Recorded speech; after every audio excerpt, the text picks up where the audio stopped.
सच्ची भक्ति और प्रेम से भगवान को भी जीता जा सकता है। एक सेठ जी बड्ढे कंजूस थे। एक दिन उन्होंने दुकान पर बेटे को बैठा दिया और बोले कि बिना पैसे लिए किसी को कुछ मत देना, मैं अभी आया। अकस्मात एक संत आए जो अलग अलग जगह से एक समय की भोजन सामग्री लेते थे। लड़के से कहा, बेटा जरा नमक दे दो। लड़के ने संत को डिब्बा खोलकर एक चम्मच नमक दिया। सेठ जी आए तो देखा कि डिब्बा खुला पड्ढा था। सेठ जी ने कहा कि क्या बेचा? बेटा बोला, एक संत जो तालाब पर रहते हैं उनको एक चम्मच नमक दिया था। सेठ का माथा ठनका। वो बोले, अरे मूर्ख, इसमें तो जहरीला पदार्थ है। अब सेठ जी भागकर संत के पास गए। तब तक संत भोजन बनाकर भगवान का भोग लगाकर खाने की थाली लेकर बैठ चुके थे।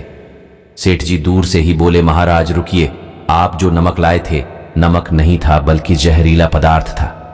कृपा करके आप ये भोजन न करें। संत जी बोले, भाई हम तो प्रसाद लेंगे ही, क्योंकि भोग लगा दिया है। भोग लगाकर भोजन छोड़ नहीं सकते। अगर भोग नहीं लगता तो भोजन बेशक छोड़ देते।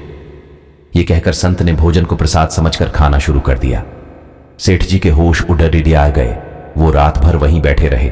सेठ को रह रहकर ये चिंता सता रही थी कि अगर संत को कुछ हो गया तो बड़ी बदनामी होगी। रात में अगर तबीयत बिगड़ी तो कम से कम वैद्य को दिखा देंगे। सोचते सोचते उसे नींद आ गई।